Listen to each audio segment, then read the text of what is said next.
जिटिए को शिक्षा विभाग नै यसमा दायी छ भने तपाईँ चोरकोमा चाबी माग्नु जानुहुन्छ? पहाडको जम्मै नेता जिटिए चलाउनेहरू नै यसमा मुछिएका छन्। म नामै लिएर भन्नु हो भने अनित थापाज्यूको सिफारिसको सिग्नेचर मसँग छ, एउटामा होइन 2-3 वटा। विनय तामाङजीको सिफारिसको सिग्नेचर छ मेरोमा। अहिले जो एडुकेसन हेर्दैछन् सञ्चबीर सुब्बाको सिग्नेचर र सिल छ मसँग। यो मामिलामा है उहाँहरूले छिरिङ दाहालको छ। उनीहरूको समर्थन पनि इम्पोर्टेन्ट। आजसम्म समर्थन थिएन। बजगाईले बोल्दा समर्थन छ र नै आज ममता ब्यानर्जी अतालिएको। आजसम्म कुनै गोर्खा नेताको दक्षिण बङ्गालमा पुतला जलेन। कुनै गोर्खा नेताको दक्षिण बङ्गालमा एफआइआर भएन। आज मेरो 15 ठाउँ पुतला जले दक्षिण बङ्गालमा। किन? केटी बेला अन्तर्वार्ता म पत्रकार थिएँ भनेपछि। पत्रकार थिएँ, म लेखक हुँ। लेखक त हो नि त, त्यो होइन। म जातिको मुद्दालाई राजनीतिबाट अलग्ग बसेर बोकेर लान्छु भन्नुभएको हो कि होइन? भन्नुभएको होइन। अहिले पनि विधायक त हो कि राजनीतिबाट अब आफ्नै अध्यक्षको कुरा नसुनिकन आफ्नो जातिको मुद्दा बोक्नु भनेको चाहिँ राजनीतिबाट अलग रहेर काम गरेको भनेको। जल जीवन मिसन केन्द्र सरकारको परियोजना। आज परियोजना चाहिँ केन्द्र सरकारको बोकेर हिँड्ने, चारतिर उद्घाटन गर्दै अनि मिडियामा गाली चाहिँ बिजेपी र केन्द्र सरकारलाई गर्ने नेताहरूले। जुन दिन विनय तामाङले भने नि कि जिटिएमा व्यापक भ्रष्टाचार भएको छ भनेर, त्यही दिन मैले ममता ब्यानर्जीलाई इन्क्वायरीको लागि लेटर लेखेको। अहिलेसम्म गराएन। म आज विनय तामाङज्यूलाई धन्यवाद दिन्छु। विनय तामाङज्यूले मेरो आँखा खोलिदिनु भयो, जिटिएमा भ्रष्टाचार भएको छ। आज उहाँले भनेकै कारणले गर्दा गाउँमा कहाँ भ्रष्टाचार भयो म खोज्दै हिँड्दैछु। अब विनय तामाङ त टिएमसीमै छन्, उनले पनि आफ्नो पार्टीलाई भन्नुपर्छ जसरी म भन्छु। खबर पत्रिका जनसंवादले समसामयिक रूपमा हामी गफगाफका कार्यक्रमहरू गर्दैछौँ। गफगाफ साहित्यसँग सम्बन्धित व्यक्ति विशेष, संस्कृतिसँग सम्बन्धित व्यक्ति विशेष, संगीतसँग सम्बन्धित व्यक्ति विशेष, विशेष गरी राजनीतिसँग सम्बन्धित व्यक्ति विशेषहरूसँगको गफगाफ हुनेछ। यो गफगाफ तात्कालिक पनि हुनेछ, मुद्दामाथि हुनेछ, व्यक्ति विशेषमाथि हुनेछ।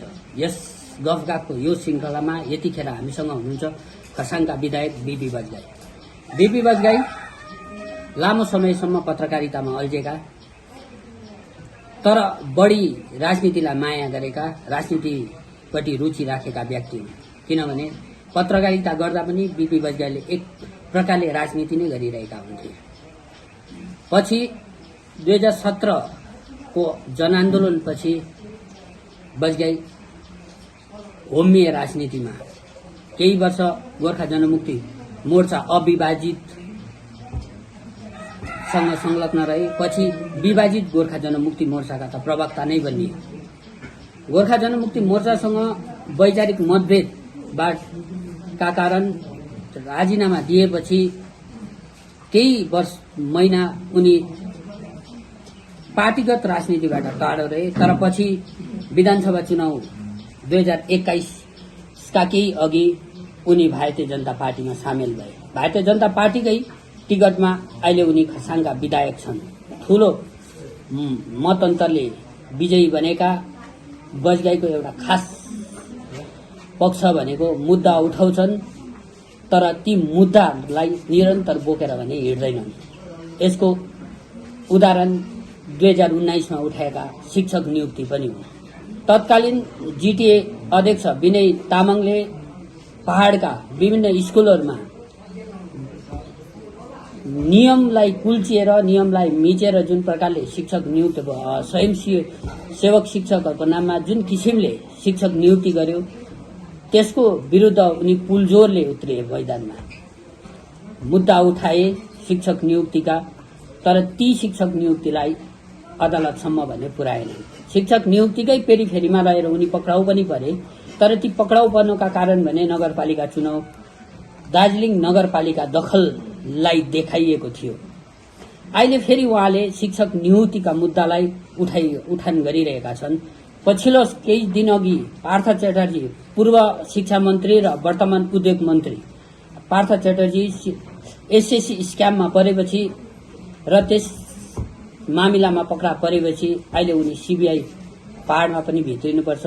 किनभने तत्कालीन पहाड़को गैर कानूनी अवैध शिक्षक नियुक्ति पार्थ च्याटर्जीकै कनेक्सन पनि थियो भन्ने उहाँको बुझाइ छ र यसलाई सीबीआई र ईडीद्वारा जाँच गरिनुपर्छ। पहाडमा शिक्षक नियुक्तिको त्यो अवैध तरिकाको निष्पक्ष जाँच हुनुपर्छ र ती अवैध प्रकारले शिक्षक प्राप्त गरेका शिक्षकहरूबाट छाटिएर वैध र खाँटी र योग्य उम्मेदवारले शिक्षक नियुक्ति पाउनुपर्छ भन्ने कुरालाई उठान गरिरहेका छन्। आज हामी उहाँसँग विशेष गरी शिक्षक नियुक्तिको मुद्दाको पेरिफेरीमा रहेर र अन्य मुद्दासँग सम्बन्धित रहेर कुराकानी गर्नेछौँ।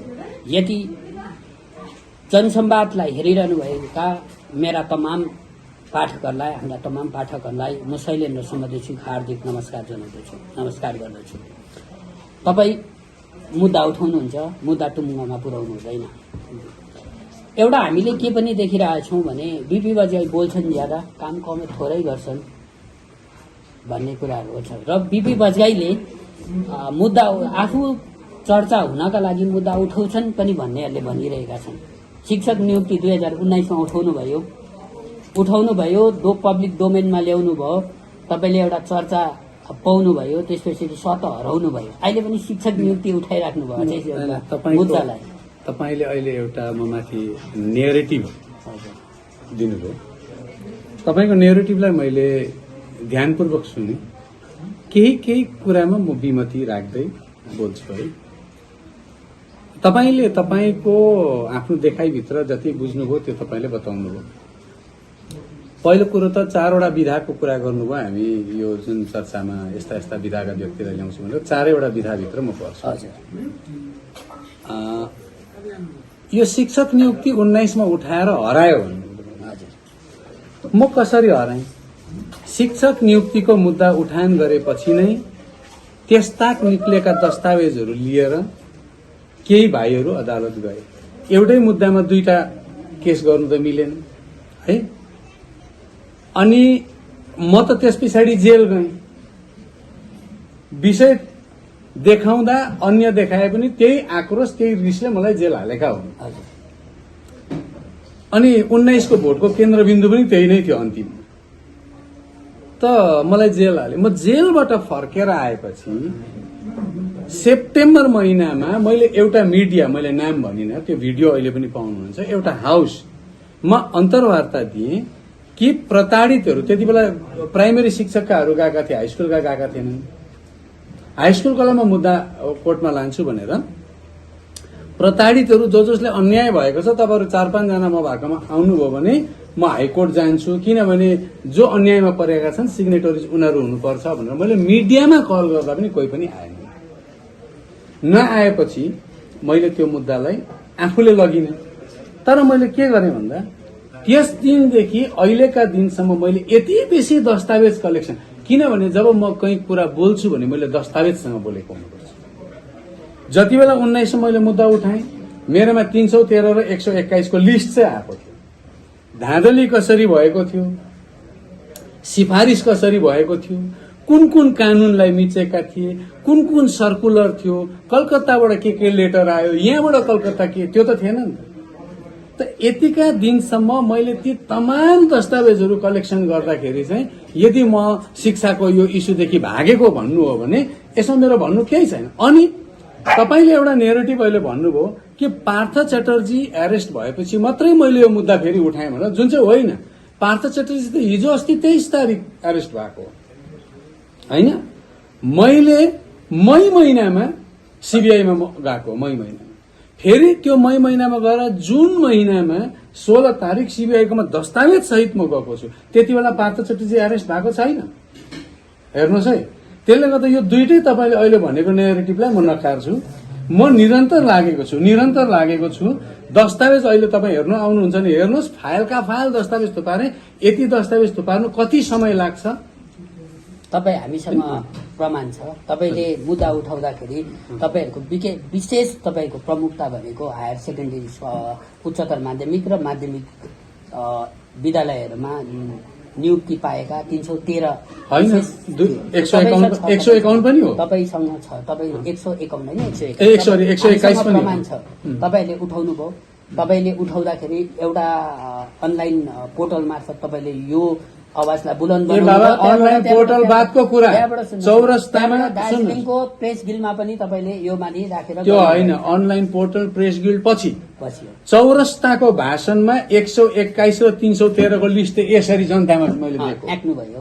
तर बीचमा मुद्दा एउटा पक्षले मुद्दा हालेपछि हामीले मुद्दा हाल्न पाएनौँ भन्यो। ती जुन पक्षले मुद्दा हालेको थियो त्यो 121 माथि मात्रै थियो, 313 को। अन्त अहिले 313 पुग्यो त सिबिआई। पुरै हैन त, त्यति बेला त अहिले हैन, पार त एरेस्ट ए बाबा हैन, 19 को कुरा गर्छु। एकछिन म तपाईँलाई भन्छु, 313 जनाको लिस्ट मात्रै पुराउनु कि 313 जना पस्दाखेरि कहाँ कहाँ नोटिफिकेसनहरू बिग्रेको छ, के फाइल चलेको छ, त्यो सबै पुर्याउनु। त्यो सबै खोजेर निकाल्नु कति समय लाग्छ? यो मुद्दामा तपाईँहरूलाई राज्य कमिटीले, तपाईँ त एउटा विधायक जनप्रतिनिधि सँगसँगै तपाईँ त एउटा पार्टीको सदस्यको रूपमा नभए पार्टीको विधायकको रूपमा पनि यो मुद्दालाई उठान गरिराख्नु भएको छ। तर जहाँसम्म पहाड़को मुद्दासँग शिक्षाको पनि यो अवैध प्रकारले गैर कानूनी, यो भ्रष्टाचार पनि भनौँ होइन, गैर कानूनी ढंगमा नियुक्ति दिएका होइन, आरोप पनि हो, नियुक्ति दिएका यो मुद्दा जब तपाईँले सीबीआईमा पुर्याउनु हुँदैछ, जब तपाईँले उच्च न्यायालयमा पुर्याउनु हुँदैछ, तपाईँहरूको राज्य कमिटीबाट तपाईँहरूलाई पर्याप्त सहयोग किन भइरहेको छैन, जस्तै कि अरू मुद्दामा भइरहेको? एकछिन, पहिलो कुरो त अरू म सुन्नुहोस्, राज्य कमिटीलाई मैले यसमा मुसेकै छुइनँ, मैले राज्य कमिटीमा सहयोग मागेकै छुइनँ। म एउटा विधायक हुनुको नातामा पहाड़का जनतालाई जुन न्याय दिनुपर्छ त्यसको लागि एउटा विधायक अगाडि बढ्दैछ। अनि यसमा मैले पोलिटिक्स किन मुस्नु? सीबीआईमा दिइसकेपछि मैले राजनीतिक प्रभाव सीबीआईलाई दिनु हुँदैन? सीबीआईलाई मैले दिएँ, अब सीबीआईले संज्ञानमा लिएर आफ्नो हिसाबले काम गर्छ। दबावको हेर्नुहोस्, दबावको राजनीति किन हो भइरहेको? मैले गरे किन सीबीआईलाई दबाव दिनु? सीबीआई दबाव दिने भनेको होइन, यहाँनिर सम्बन्धित पक्षलाई दबाव किन दिइराख्नु भयो? तपाईँहरूसँग प्रमाण छ, तपाईँले दिए, तपाईँले दबाव दिनु कहाँ जानु मलाई ठाउँ होइन, सम्बन्धित विभागमा दबाव किन दिइराख्नु भएको छैन? किनभने भर्खरै पनि त कुन विभागमा कहाँ गएर दबाव दिनु? शिक्षा विभागलाई, दार्जिलिङको जिटिएको शिक्षा विभाग नै यसमा दायी छ भने तपाईँ चोरकोमा चाबी माग्नु जानुहुन्छ? फेरि भर्खरै पनि त्यसरी नै हालिरहेको प्रसङ्गहरू बाख्राकोटबाट आउँदैछ। मैले भर्खरैको कुरा हो यो। सुन्नुहोस्, म तपाईँलाई भन्दैछु, पहाड़को जम्मै नेता जिटिए चलाउनेहरू नै यसमा मुछिएका छन्। म नामै लिएर भन्नु हो भने अनित थापाज्यूको सिफारिसको सिग्नेचर मसँग छ, एउटामा होइन 2-3 वटा। विनय तामाङजीको सिफारिसको सिग्नेचर छ मेरोमा। अहिले जो एडुकेसन हेर्दैछन् सञ्चवीर सुब्बाको सिग्नेचर र सिल छ मसँग, यो मामिलामा है। उहाँहरूले छिरिङ दाहालको छ, हेर्नुहोस्, मिलन तामाङ, जसलाई उनीहरूले यो सबै निर्क्यौल गर्ने एउटा बडी बनाए। मिलन त्यति मात्रै होइन, गाउँको प्रेसिडेन्टसम्मले पनि सिफारिस गरेर पठाएको सिल र सिग्नेचर मसँग छ। भनेदेखि म अब जिटिएमा गएर तिमीहरूले न्याय देऊ भनेर माग्नु? जसले अन्याय गर्दैछ उसलाई न्याय माग्नु जानु कि न्याय माग्ने ठाउँमा जानु? त्यो न्याय माग्ने ठाउँबाट न्याय पाइएन होइन। भर्खर गएको, अब अहिले त जाने बित्तिकै भोलि न्याय हुन्छ, भोलि हुन्छ। तपाईँले कस्तो आशा गर्नुहुन्छ? तपाईँ एकजना पत्रकार हो। सुन्नुहोस्, तपाईँले भन्नुभयो मैले पत्रकार हो, तपाईँले भन्नुभयो, तपाईँलाई न्याय प्रणाली तपाईँलाई थाहा छ। कोर्टले तपाईँलाई सीबीआईलाई जाँच गर्ने निर्देश दिइसकेको छ होइन? यति हो। जिटिए त्यसमा उनीहरूले अन्तर्भुक्त गरेको थिएन। किन गरेको थिएन म तपाईँलाई कुरा बुझ्नुहोस् न। पहिला जिटिए अन्तर्भुक्त गरेको थिएन, किन जिटिए चाहिँ बंगालबाट अलग्गै व्यवस्था छुट्याएको शिक्षा व्यवस्था भनिएको थियो। त्यसले गर्दा त्यहाँ त्यो पेरिफेरीमा पर्दैन भनिएको थियो।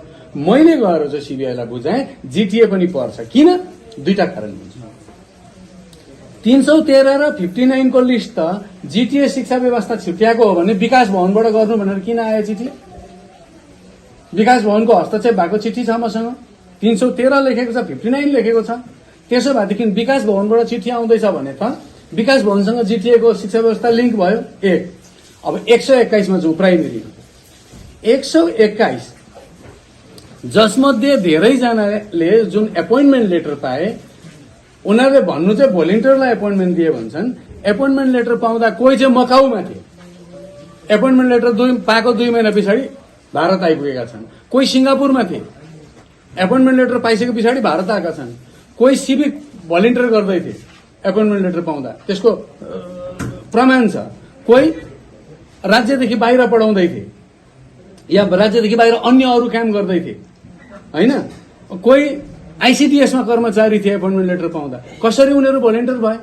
यो त जम्मै 1-2 प्रकारले काम भएको छ। एउटा काम भएको छ आफ्नो पार्टीकोहरूलाई त्यो झण्डा समाउनेलाई अलिक चेपचाप पारौँ भन्ने। नेताको एउटा परिवारबाट 16 जनाले नोकरी पाएको छ, हेर्नुहोस् है। त्यस्तो एउटा काम भएको छ। अर्को काम भएको छ, पैसा खाएर मलाई पैसा देऊ तिमी नोकरी पाउँछौ, त्यसैको लागि त इडी र सीबीआई भन्दैछु जाँच हुनुपर्छ। अनि सुन्नुहोस्, 121 मा बंगालको हात कसरी छ? जिटिए अलगै हो भन्दिनँ म। स्वयं मुख्यमन्त्री ममता ब्यानर्जीले हिजो अस्ति पार्थ च्याटर्जी एरेस्ट हुँदा मेरो हात छैन, दुर्नीतिमा हात छैन, म पार्थलाई आफूबाट अलग गर्छु भनिन् होइन। स्वयं मुख्यमन्त्री चौरस्ता आएर 23 जनवरी 2019 मा 121 जनालाई एपोइन्टमेन्ट लेटर दिएको, 4 जनालाई चाहिँ बोलाइएको थियो मञ्चमा, अरूको सबै त्यहाँ राखिएको थियो। 121 जनालाई एपोइन्टमेन्ट दिने मुख्यमन्त्री ममता ब्यानर्जी स्वयं हुन् होइन। त्यसो हो भने मुख्यमन्त्री यसमा जडित छन्। यो भ्रष्टाचारमा, यो धाँधलीमा मुख्यमन्त्री स्वयं जडित छन्। मुख्यमन्त्रीमाथि पनि इन्क्वायरी हुनुपर्छ, पक्राउ पर्नुपर्छ भने मुख्यमन्त्री पनि पक्राउ गर्नुपर्छ।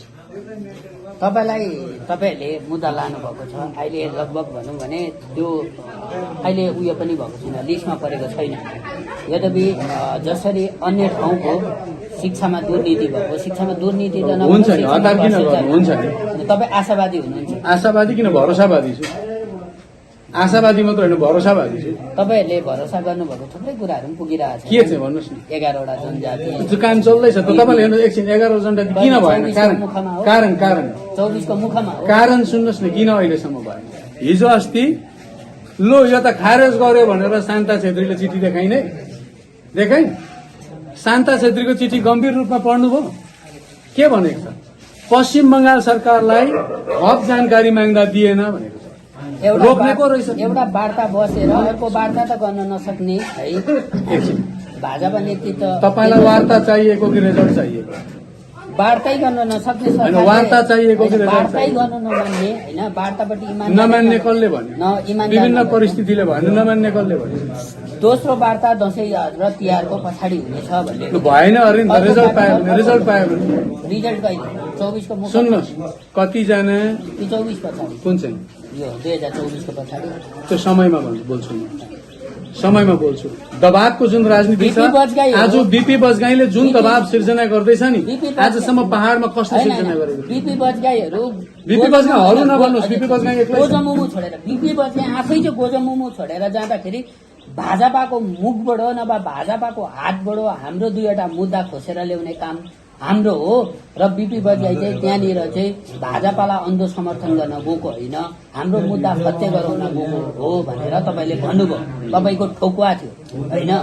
अहिले ती बीपी बजगाई जसले ठोकुवा गर्यो, जसले चुनाव जित्यो, जसले एउटा आशालु नजरले राखेका जनताहरूलाई को त्यो मनलाई पक्रिएर है केन्द्रमा बीपी बजगाई बसे है, केन्द्रमा बसे, चर्चा पाए, चर्चाकोमा ती बीपी बजगाईले एउटाबाट अर्को वार्ता बस्नुपर्छ, हामीलाई रिजल्ट छिटो चाहियो भन्न नसक्नु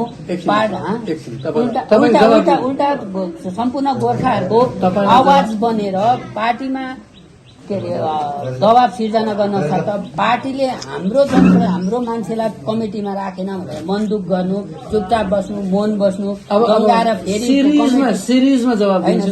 तपाईले सिरिजमा प्रश्न गर्नु, म सिरिजमै कमिटीबाट फर्काउनु नसक्नु, यति लुते प्रवृत्ति किन? ठिकै छ नि त, सिरिजमा प्रवृत्ति के हो अहिले आफै थाहा हुन्छ है। सिरिजमा पहिलो कुरो, पार्टीमा दबाब बनाउनु नसक्नु। बीपी बजगाईले आजसम्म कुनै गोर्खा नेताले बंगाल विधानसभामा गएर बंगाल विभाजनको कुरा गरेको थिएन, बीपी बजगाईले गर्यो। यो इतिहास हो। त्यसको जवाब दिन्छु नि त, सुन्नु, तपाईँको सुन्ने क्षमता छ? बस सुन्नुहोस्, बंगाल विभाजनको कुरा गर्यो यो एकछिन, त्यसको जवाब आउँछ। तपाईँ मुख यस्तो चल्दैछ नि। आजसम्म बंगाल विभाजनको कुरा गर्ने बंगाल विधानसभाभित्र पहिलो विधायक बीपी बजगाई हो कि होइन? त्यसभन्दा अगाडि थिएन। कसले गरे नाम भन्नुहोस्? त्यसभन्दा अगाडि थिएन होइन, गरे। त्यो बंगाल विधानसभामा बोल्दा के मैले बंगाललाई मात्रै भनेको थिएँ कि केन्द्र सरकारलाई पनि दबाब थियो? बंगाल विधानसभामा भाजपाको विधायकले मतलब बंगाल विभाजनको कुरा गर्नु भनेको केन्द्रलाई दबाब हो कि होइन? त्यो भन्नुहोस् तपाईँ। म सुन्नु न, म पनि सोधौँ न कोही बेला पत्रकारलाई, एकछिन दबाब हो कि होइन? जुन पार्टी यस र नो भन्नुहोस् न। तपाईँहरूको पार्टीले एकछिन। उत्तर बङ्गालको मुद्दा उठाइरहेको छ नि त। त्यसको जवाब आउँछ नि बाबा। हजुर, लु भन्नु, त्यो दबाब हो, म मान्दिनँ, हामी मान्दैनौँ त्यो दबाब होइन। किनभने तपाईँले जुन किसिमले उठाउनु भयो विधानसभामा, त्यो तपाईँले के गर्नुभयो भने बङ्गाल त्यसको जवाब आउँदैछ नि त। अच्छा होइन, लु होइन, त्यो दबाब होइन, तपाईँले मान्नु भएन, होइन, मेरो लागि हो, अन्य जनताको लागि हो। अब दोस्रो कुरो, स्वयं पार्टीको राष्ट्रिय अध्यक्षले अहिले सेपरेसनको कुरा नगर भनेको भनेन भन्दा मैले हामी हिजो पनि माग्दै थियौँ, आज पनि माग्छौँ, जबसम्म हुँदैन तबसम्म माग्छु, म यसैको लागि राजनीतिमा आएको भनेको भने एकछिन पार्टीभित्र त्यो दबाब हो कि होइन? पार्टीभित्र भन्नु भएन, कुनै च्यानललाई भन्नुभयो, तीको ती हो नि त बाबा। हजुर माने, कुनै पार्टीभित्र त्यो पनि दबाब होइन? लु त्यो पनि दबाब होइन?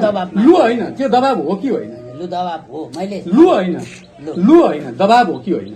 लु दबाब माने उहाँ। लु किन भन्नुहुन्छ? दबाब हो या दबाब होइन? दबाब हो, दबाब हो।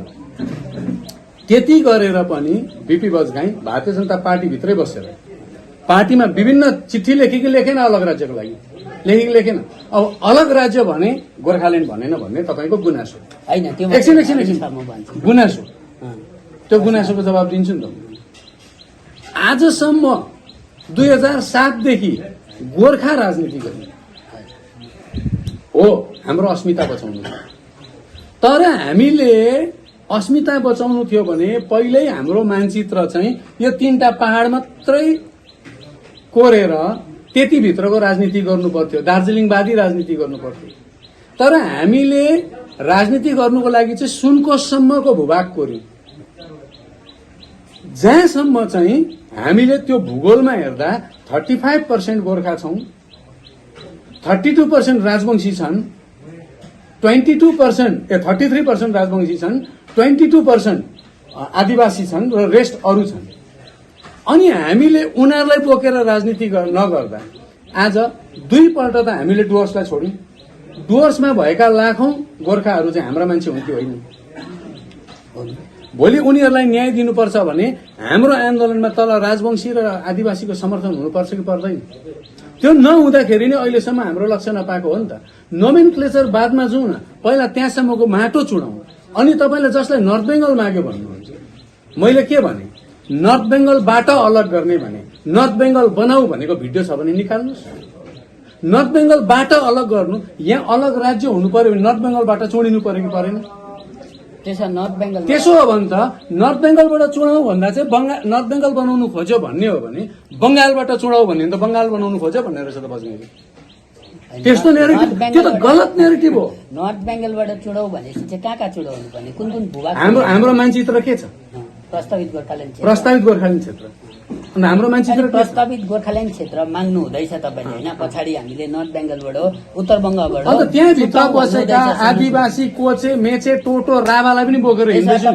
हामी जस्तो प्रताडित हुन् न त उनीहरू। तपाईँको राजनीतिले देखेको सत्य भनेको चाहिँ गोर्खाल्यान्ड भन्दा चाहिँ तलको आदिवासी र कोचे मेचेहरूले समर्थन गर्दैन। उनीहरूको समर्थन पनि इम्पोर्टेन्ट, आजसम्म समर्थन थिएन। बजगाईले बोल्दा समर्थन छ र नै आज ममता ब्यानर्जी अतालिएको। आजसम्म कुनै गोर्खा नेताको दक्षिण बङ्गालमा पुतला जलेन, कुनै गोर्खा नेताको दक्षिण बङ्गालमा एफआइआर भएन। आज मेरो 15 ठाउँ पुतला जले दक्षिण बङ्गालमा। किन? मेरो नाममा विभिन्न थानाहरूमा दक्षिण बङ्गालमा सुन्दरवनसम्ममा एफआइआर भयो। किनभने आज बङ्गाल डराएको छ। अनि त्यो डराएकोलाई चाहिँ तपाईँहरूको नेरेटिभले जनतालाई बिथोल्दैछ। यदि दोषी हो भने तपाईँ पत्रकारहरू, म होइन, स्पष्ट रूपमा।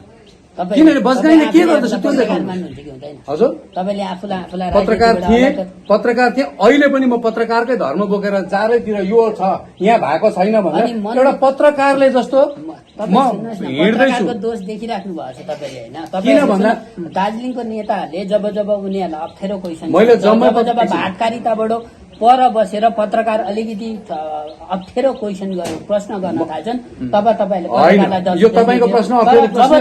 जब बजगाई राजनीतिबाट अलग हुन्छ, मन दुखाएर है, सिद्धान्तले होइन, मन दुखाएर जब बजगाई अलग हुन्छ, तब फेरि बजगाईले पोस्ट हाल्छ कि म पत्रकार हुँ, म लेखक हुँ, म यही राजनीतिमा 2017मा पसिसके पछाडि 2017मा रङ्गोको तपाईँले रङ्गोको केटिभीलाई दिएको अन्तर्वार्ता म पत्रकार थिएँ भनेको छु। पत्रकार थिए, म लेखक हुँ।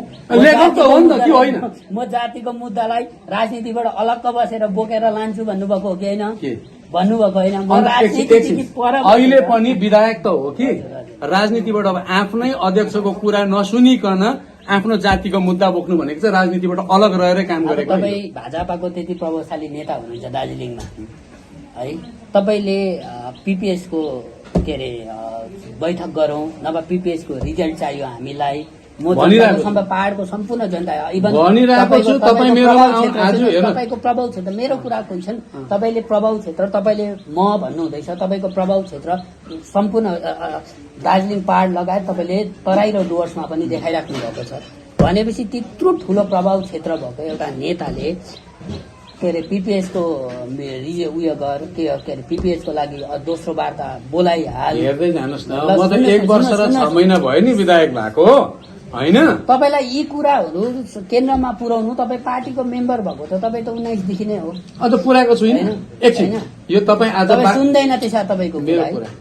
बागमारामा अहिले अन्तर्वार्ता दिँदैछु, सबै कागज पत्र छैन। मेरो घरमा आउनुहोस्, मैले केन्द्र सरकारलाई कतिवटा पत्रचार गरेको छु, के भएको छ हेर्नुहोस् न त। हेर्नुहोस् आएर प्रमाणसँग हेर्नुहोस्, प्रमाणसँग हेर्नुहोस्। मैले बोलेको त ढाँटेको पनि हुन सक्छ। दुईवटा मुद्दा के हुँदैछ? कुन दुईवटा मुद्दा? म अहिले एउटाको त जवाब दिइहालेँ। अर्को हजुर, एउटाको त जवाब दिइहालेँ कि 5 वटा जुन चाहिँ क्राइटेरियाको कुरा थियो, बंगाल सरकारले त्यो पूरा नगर्दा मैले कुनै अर्को एउटा सरकारलाई तपाईँको पार्टीले त दार्जिलिङमा त केन्द्रीय विश्वविद्यालय पनि दिन्छु भनेर टाइटाइ केन्द्र विश्वविद्यालय मैले भनेको छुइनँ। मैले भनेको मुद्दा मैले दिएको वचनको कुरा मलाई तपाईँले त्यो पूरा गर्छु। तपाईँले दिनुभएको वचन के हो?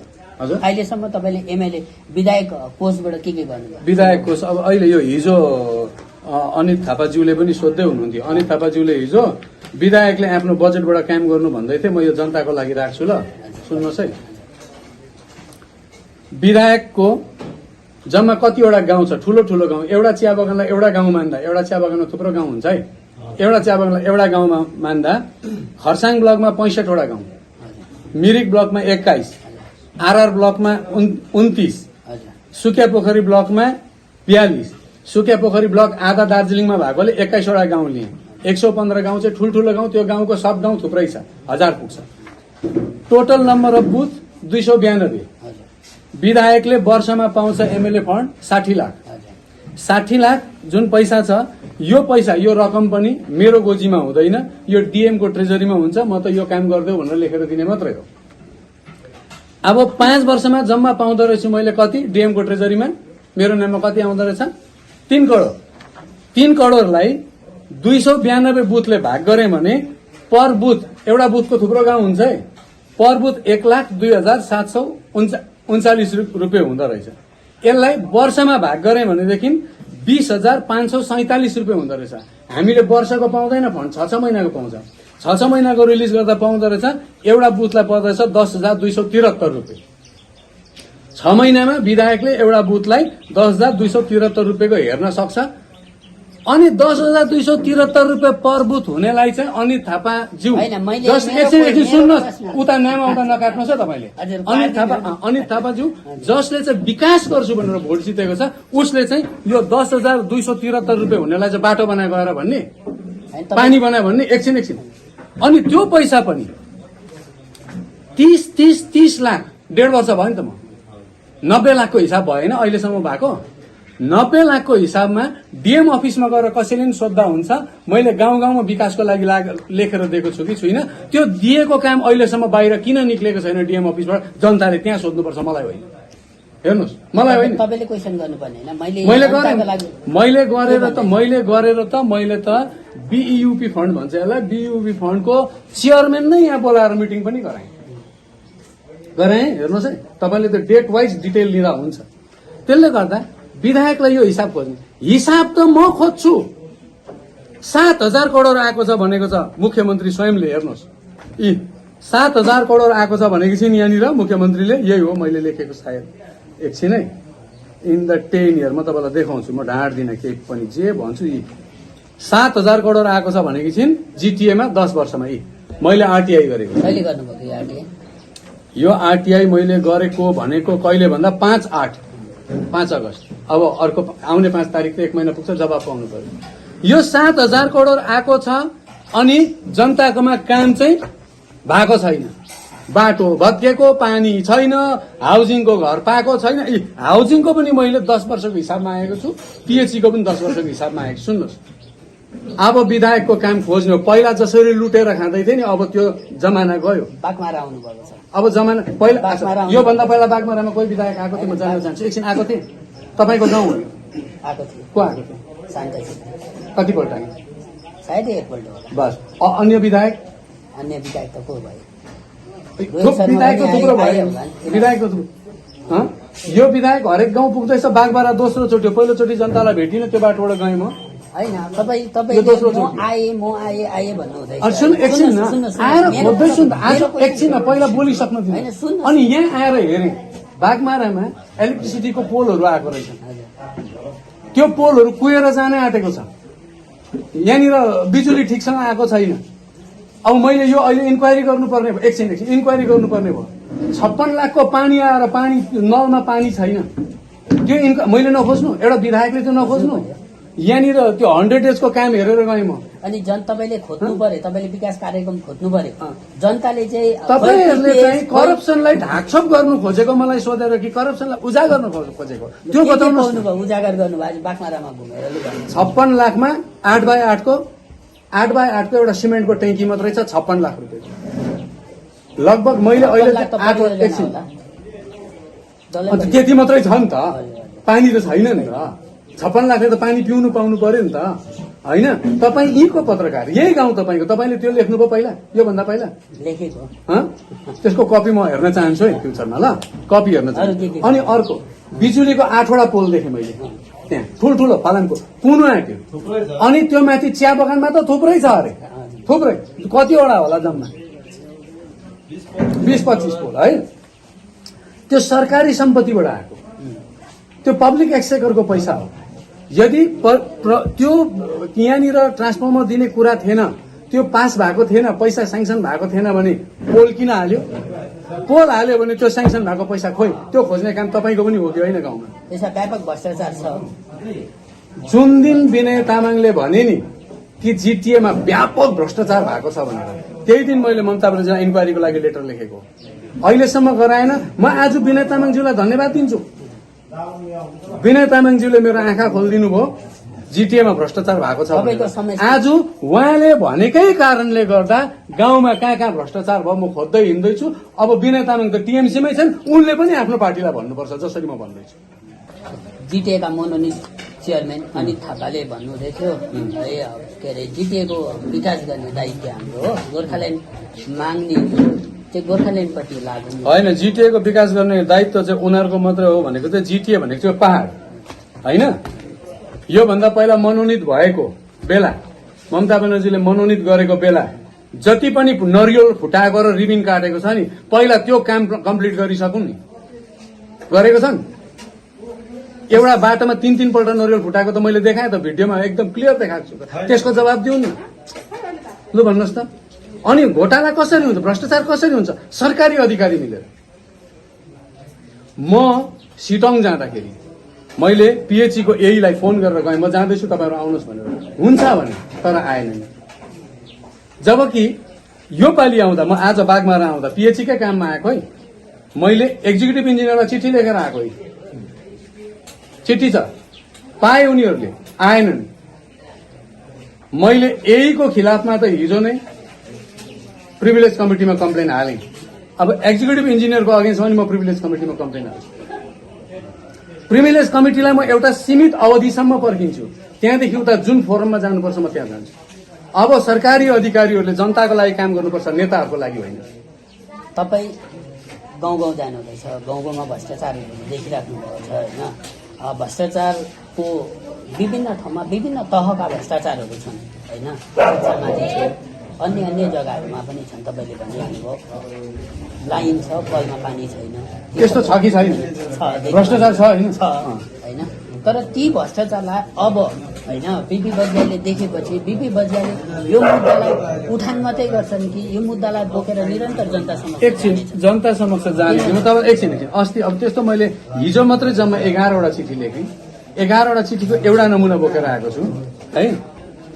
अस्ति मैले नानी छिर्ने स्कुल देखेँ, बुझ्नुभयो, छुला प्राइमेरी स्कुल नानी छिर्ने स्कुल देखेँ मैले, तपाईँलाई दिँदैछु हेर्नुहोस्, लेखेछु मैले डिआईलाई लेखेछु। विधायकले गएर अब काठ लिएर गएर मार्तोल काँटी लिएर गएर स्कुल ठोक्नु थाल्नु कि चिठी लेख्नु? पहाड़को राजनीति त लगभग त्यस्तै भइरहेछ नि, नेताहरू सबै सोसियल सामाजिक कार्यतर्फ लागिरहेको होइन। सामाजिक कार्य चाहिँ विधायकले कुन पैसाले गर्छ? होइन होइन पहाड़मै त्यो खालको कल्चर म त हेर्नुहोस्, म चाहिँ त्यो एउटा जेसीपी किनेर बाटो अलिकति खनेर भोट माग्ने नेता होइन। म जेसीपी पोलिटिक्स गर्दिनँ। बाटो दिने काम सरकारको, नेताले सरकारको माध्यमबाट बाटो दिलाएको हुनुपर्छ। प्राइभेटली जेसीबी एउटा कन्ट्राक्टरको मागेर त्यहाँ खनिदेऊ भनेर चाहिँ घोटाला गर्नु हुँदैन। यो कल्चरलाई कसरी हेर्नु भइरहेको? यो कल्चर मास्नकै लागि त म काम गर्दैछु। जिरो कर म भन्दैछु त यो आज जुन काम शिलान्यास भयो, एकछिन आज एउटा कामको शिलान्यास गऱ्यौँ हामीले है, तपाईँलाई भन्दैछु नि, तपाईँ पनि हुनुहुन्थ्यो त्यहाँ। आज एउटा पिउने पानीको परियोजनाको शिलान्यास भयो। यसमा सरकारी अधिकारी आएनन् है, यसको म प्रिभिलेज कमिटीमा लेख्छु नै। काम हो providing functional house hold tap connection under JJM भनेको जल जीवन मिसन केन्द्र सरकारको परियोजना। आज परियोजना चाहिँ केन्द्र सरकारको बोकेर हिँड्ने, चारतिर उद्घाटन गर्दै अनि मिडियामा गाली चाहिँ बिजेपी र केन्द्र सरकारलाई गर्ने नेताहरूले। लु भन्नुहोस् त, आज यो घोटाला यो बोर्डमा जुन घरहरू आएर खाँदैछ नि, बोर्डको घर पनि आमामामा कस्तो कस्तो भुँडी छ, घाँटी कस्तो छ, च्यादर डल्लै निल्छन्, सिमेन्ट रड जम्मै निल्छन्। हेर्नुहोस् है, यो घोटालाहरू कुन पैसाबाट आएको? ममता ब्यानर्जीले गोजीको पैसा दिएको हो कि केन्द्रको पैसा डाइभर्ट गरेको? अनि केन्द्रले पैसा पठाउने, यहाँ मर्न के च्यादरसम्म खाने, अनि विधायकले चाहिँ खोज्दाखेरि कम्प्लेन गर्ने, रिसाउने। खोज्छ, अब यो विधायकले खोज्छ, योभन्दा पहिलाको विधायकले खोजे कि खोजेन, खोज्छ जब थाक पर्छ अदालत पनि जान्छ यो विधायक। मुद्दा उठान गर्नु ठुलो कि त्यो मुद्दाको उठान गरेको मुद्दाको कार्यान्वयन गर्नु ठुलो कुरो? कार्यान्वयन गर्ने जिम्मेवारी कसको? केन्द्रबाट आएको पैसा राज्यलाई, राज्यबाट आएको पैसा जिटिएलाई, जिटिए कसले चलाउँदैछ? कुराहरू त आम जनतालाई थाहा छैन नि। अन्त आम जनतालाई बुझाउने जिम्मेवारी पत्रकारको हो कि होइन? तपाईँलाई त नियम कानुन याद छ, तपाईँलाई नियम कानुन कसरी सरकार चल्छ, के चल्छ याद छ तपाईँ पत्रकारहरूलाई। तपाईँ पत्रकारहरूको जिम्मेवारी हो कि होइन बुझाउने? जनतालाई सचेत पार्ने जिम्मेवारी तपाईँहरूको हो कि होइन? जम्मै जिम्मेवारी विधायकले बोकेर हिँड्नुपर्छ भन्ने छ। विधायकले चाहिँ के बोक्ने मुद्दा? विधायकले के गर्दैछ दिनौ देखिरहनु भएको छ त, के गलत गर्दै? अब अन्तिम कुरा अब है, तपाईँले तपाईँको पक्ष राख्नुभयो है, मेरो पक्ष होइन, जनताको पक्ष भन्दिनँ, त्यो बिपी बजियाको पक्ष भन्छौ है, तपाईँको पक्ष राख्नुभयो। किनभने मैले तपाईँलाई प्रश्न सोधेको, किनभने आज यो गाउँ मेरो लागि आएको, एकछिन त्यो पानी मेरो लागि आएको, यो 56 लाखको प्रोजेक्ट मेरो लागि भनेको कसरी विधायकले मेरो तपाईँले जनताको पक्ष राख्नुभयो माने है, किनभने जनतालाई थाहा रहेछ कि बिपी बजियाले बोकेको मुद्दाहरू चाहिँ आधा बाटोमा गएर किन अडिँदैछ भने बिपी बजियाले हालेको त्यो पिपिएस र 11वटा जनजाति भयो। 1907 देखिको आन्दोलन म आएको 1.5 वर्ष भयो। मलाई बोल्नु दिनुहोस्, अन्त मलाई बोल्नु दिनुहोस्। त्यो नेरेटिभ त गलत नदिनुहोस् न। होइन, भाषण दिइराख्नु भएको छैन, तपाईँ अन्तर्वार्ता दिइराख्नु भएको, नेरेटिभ गलत नदिनुहोस्। अब अन्तिम प्रश्न कहिले हुन्छ होला 11वटा जातगोष्ठी? म ज्योतिषी होइन, काम गर्दैछु। काम कहिलेसम्म गर्नुहुन्छ? काम जबसम्म हुँदैन गरिरहन्छु। अनि यसको एउटा निकट बेसी पनि भन्दिनँ, भेरी सुन एउटा यस्तो समय आउँछ, भेरी सुन। त्यो दबावको राजनीति नमान्नुहोस् है यसलाई। एउटा यस्तो समय आउँछ कि मलाई यहाँ त अहिले बजगाई धेर भयो भन्ने भइरहेको छ धेरै मान्छेलाई यो खोज्दाखेरि, केन्द्रलाई पनि धेर होला है फेरि त्यो समय आउँछ। त्यसले गर्दाखेरि म जुन राजनीति गर्दैछु, म कसैको लागि कुनै पार्टी कुनै झण्डाको लागि राजनीति गरेको छुइनँ। म पहाड तराई र डुवर्सको जनताको लागि काम गर्दैछु, सपनाको लागि काम गर्दैछु। त्यो काममा मलाई रोक्न सक्ने ताकत कसैको पनि छैन। न मलाई किन्न सक्ने पैसा छापिएको छ र छापिन्छ, न मलाई रोक्न सक्ने ताकत जन्मिन सक्छ भोलि। बजेट विश्वस्त छ, त्यसो भए 24 अगाडि नै मलाई आफैमाथि भरोसा छ, अरूमाथि भरोसा छैन, मलाई आफै स्वयंमाथि भरोसा छ। दिने त केन्द्र हो, त केन्द्रमाथि भरोसा चाहिँ छैन। स्वयंमाथि भरोसा छ, गराउने काम मेरो जिम्मेवारी हो। तपाईँ भाजपाको आफूले तपाईँले जुन न्यारेटिभ यहाँनिर भन्नुभयो, तपाईँ भाजपाको प्रभावशाली नेता है। म प्रभावशाली भन्दिनँ, म भाजपाको पनि भन्दिनँ, म जनताको नेता हो। आवाज बोकेको नेता हजुर है। 24 अगाडि है तपाईँले भन्नु भइरहेको थियो हाम्रो मुद्दालाई भारत के अरे भाजपा सरकारले समयमा सम्बोधन नगरिएको खण्डमा हामीहरू जाति हितमा हामी कुनै पनि कदम उठाउन सक्छौँ भन्नुभएको छ। थुप्रै पटक भन्नुभएको चाहिँ छैन। मैले हिजो भनेको सुन्नुहोस् न, मैले हिजो अस्ति एउटा नेसनल च्यानलमा भने तपाईँ मेरो पैसा होइन, तपाईँ भाषण दिइराख्नु भएको छैन, तपाईँ अन्तर्वार्तामा हुनुहुन्छ। मेरो क्वेसन पहिला गर्नु दिनुहोस् है। तपाईँले भन्नुहुन्छ कि छैन क्वेसन भयो त, क्वेसन मार्क लागेको लागेन। अब सुन्नुहोस् न, फेरि अर्को सोध्नुहोस् न त। हिजो अस्ति मैले नेसनल च्यानलमा भने, नेसनल च्यानल कि 24 सम्ममा तपाईँहरूको मुद्दा हत्या भएन भने तपाईँ के गर्नुहुन्छ, बिजेपी छोड्नुहुन्छ? मैले भने म जनतामा जान्छु, जनताले जे भन्छ त्यही काम गर्छु। अब के भन्नु? जनताले बिपी बजेको कुरा पत्याइदिएन के गर्नुहुन्छ? जनताले बिपी बजेको कुरा पत्याएन भने, जनताले जुन दिनसम्म पत्याउँदैनन् म मेरो काम एक्लो निरन्तर गरिरहन्छु। मलाई त रोकेको त केही पनि छैन। तपाईँले देखिराख्नु भएको अहिले तत्काल एउटा महत्त्वपूर्ण गोर्खा जातिको होइन र दार्जिलिङ पहाडको प्रमुख मुद्दा के हो, जुन चाहिँलाई चाहिँ बिपी बज्ञाले सिङ्गै प्रकारले भए पनि एकल प्रकारले भए पनि प्रमुख र एउटा मुद्दा भन्नु हो भने त सेपरेसन हो बङ्गालबाट। किन जम्मै समस्याको समाधान बङ्गालबाट सेपरेट हुने बित्तिकै भइहाल्छ। यो जम्मै कुराको समाधान त्यही छ। अब त्यो किन टुक्रा टुक्रा हेरिरहनु? तपाईँहरूको जिल्ला कमिटी छ, जिल्ला कमिटीलाई सोध्नुहोस् त, मलाई नसोध्नुहोस्। तपाईँ जिल्ला कमिटीमा हुनु न।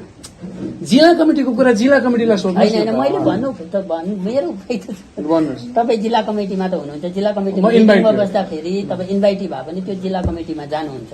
तपाईँहरू जिल्ला कमिटीबाट यो सेपरेसन फ्रम बेङ्गाल तपाईँहरूको प्रपोजल स्टेट कमिटीमा नभए सेन्ट्रलमा जाँदैछ? सुन्नुहोस्, तपाईँले जिल्ला कमिटीलाई सोध्नुहोस्। मेरो तपाईँको उपस्थिति एकछिन त्यता छोड्नुहोस् न। म विधायक हो, विधानसभामा राखेँ, म विधायक हो, नड्डा साहबलाई चिठी लेखेँ, मैले त गरेँ नि त। अब त्यो कुरा जिल्ला समितिलाई सोध्नुहोस् न, मलाई किन सोध्नुहुन्छ? जिल्ला समितिमा पनि तपाईँले यो प्रपोजल राखेर पठाउँदै गरौँ भनेर भन्नुहुँदैछ भन्नु खोजेको? हजुर, जिल्ला कमिटीमा पनि जिल्ला कमिटीको प्रेसिडेन्टको आफ्नो संज्ञानमा उहाँले गर्नुपर्ने दायित्व उहाँलाई थाहा छ, उहाँले गर्दै होला। अन्तमा है तपाईँलाई एउटा ठुलो वर्गले जहिले पनि हेरिरहेको हुन्छ तपाईँपट्टि, तपाईँ केन्द्रमा रहनुहुन्छ एउटा ठुलो वर्गको, मान्नुहोस् है, म मान्छु यो कुरोमा, म मान्छु। बजगाई बोलेर होस्, बजगाई कुर्लेर होस्, बजगाई लेखेर होस्, बिपी बजगाई भनेको एउटा ठुलो वर्गको केन्द्रमा रहने व्यक्ति विशेष पनि हुन्, मैले माने है। तपाईँलाई मैले देखिरहेको, तपाईँलाई भनिरहेको प्रश्नहरूको सबै घुमाउर उत्तर दिनुभयो है। दिनुभयो भने मेरो कुरा बुझ घुमाएर दिनुभयो। तपाईँ ज्यादा कुर्लिनु भयो, तपाईँले प्रश्नको सठिक उत्तर दिनै चाहनु भएन। यहाँ मैले सोधेको मलाई लागेको है, यो किन जनसम्वादले लिइरहेको अन्तर्वार्ता हो। तपाईँलाई अन्तिम प्रश्न, तपाईँले दार्जिलिङ पहाडको जनतालाई राज्य र केन्द्रको बिचमा रहेर के भन्न चाहनुहुन्छ? दुईपट्टि तपाईँले देख्नु भइरहेछ, केन्द्रले सम्बोधन गरेको छैन। अन्तिम प्रश्न हो, अन्तिम प्रश्न। यो प्रश्नलाई म दुईवटा उत्तर दिन्छु ल। पहिलो चाहिँ तपाईँले मलाई जुन चाहिँ कुर्लिएर, अहिले नि म कुर्लिँदैछु है, कुर्लिएर बोल्यो भन्नुहुने, अर्को पालि म साउथी गरेरै बोलौँला। अर्को पालि तपाईँले अन्तर्वार्ता लिँदा त्यो परबाट खिच्दा यहाँसम्मको साउन्ड आउने ल्याउनु पर्यो। किनभने मैले बोलेको चाहिँ जनताले आधा कल्चो सुने भनेदेखि चाहिँ त्यो आधा कल्चोको अर्थ गलत हुन्छ, जसले गर्दा मैले जानेरै त्यो क्यामेरासम्म साउन्ड पुगोस् भनेर म अहिले पनि कुर्लिँदैछु। ठिक छ, अर्को पालि त्यो व्यवस्था गर्नुहोस्। म एकदम साउथी गरेर त्यही कारण म कुर्लेको होइन यो है, त्यो साउन्ड पुर्याएको मैले। अर्को कुरा के सन्देश दिनुहुन्छ भने जनतालाई सन्देश सचेतना म भन्दैछु। आजसम्म गोर्खा जातिको मुद्दालाई बोक्ने राष्ट्रिय राजनीतिक दल जसले देश चलाउँछ, आजसम्ममा देखा परेको केवल अनि केवल भाजपा हो। अरूले त बोकेको छैन मुद्दा। अहिले पनि यो मुद्दै छ र म आफै आएको पनि यही मुद्दा बोकेर यो मुद्दामा म निरन्तर काम पनि गरिराखेकै छु। सबैले देखेका छन्, अर्काले स्वीकार गरून् नगरून् देखिरहेको छ होइन। अब कुरा के हो भन्दाखेरि मैले अस्ति त भने अब यहाँ त यस्तो स्थिति आएको छ कि समाजको प्रेसिडेन्ट छान्दा पनि गोर्खाले नै मुद्दा बनाउने जस्तो स्थिति आएको छ। जिटिए चुनावमा पनि अस्ति चुनाव लड्नेहरूले हामी पहिलो सभा भन्दै थियो, अब हेर्नु छ पहिलो सभामा यो मुद्दा आउँछ कि आउँदैन। अनि त्यो मुद्दा लिएर मात्रै हुँदैन, उनीहरूले चाहिँ हाम्रो मुद्दा भनेको चाहिँ बंगालबाट अलग हुनु हो भनेर क्लियर कट लेखेको हुनुपर्छ। हेर्नुहोस् है, त्यो लेखेनन् भने त्यो ढाँटे भनेर बुझ्छौँ हामी है। त मैले मेरो काम निरन्तर गर्दैछु। अब यो भन्दा पछाडि अब आउने चुनाव 24 को चुनाव आउनुभन्दा अगाडि हामीसँग 2वटा शीतकालीन अधिवेशन र एउटा बजेट अधिवेशन रह्यो, 3वटा।